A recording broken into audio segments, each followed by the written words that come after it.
नमस्कार दर्शक बंधु आज का टॉपिक हूँ ओलार स्विच रिप्लेसमेंट वीडियो तो कंटिन्यू चलो केमती स्विच रिप्लेसमेंट करुचे आम आर पावर स्विचटा खराब हो जाता इश्यू कौन थी सडनली ओलार जो मैंने ओला ऑलरेडी कैरी करुवे जो मैंने ओला किनी से जानी जे पावर बटनटा आपंकर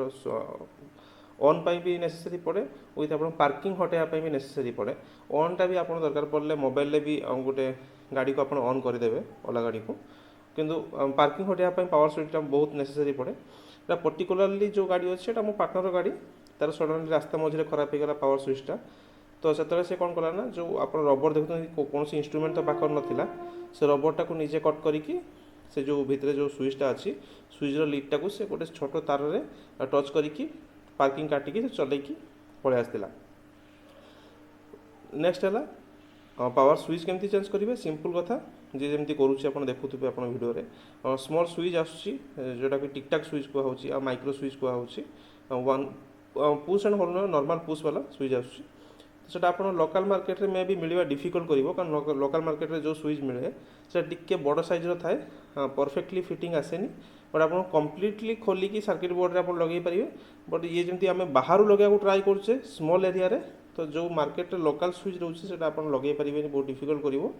विथ प्रिसाइज जो वर्क थी जो मैंने मेनली जो इलेक्ट्रोनिक्स काम करुवे से मैंने आराम से लगे पारे मो भी मेन डिफिकल्ट भी हुए कहीं जो मो पार्टनर अच्छे सी इलेक्ट्रोनिक्स काम करे तो ये सब जिन बहुत इजी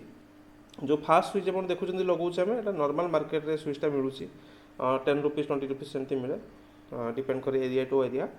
एटा लगे सारा आमर जो परफेक्ट फिटिंग है से जगार तो ताको आम काढ़ी गोटे आउ गोटे स्विच को अरेंज कर गोटे कंपोनेंट रू गोटे स्मॉल स्विच काढ़ी आम से लगेलु तो से परफेक्टली फिटिंग हो गला। आ गोटे बेस्ट आइडिया जदि आप स्मॉल टेक्नीशियन अच्छा आराम से करदे समस्ते मे भी कर न पारती जदि आप छोट छोट जिन जानते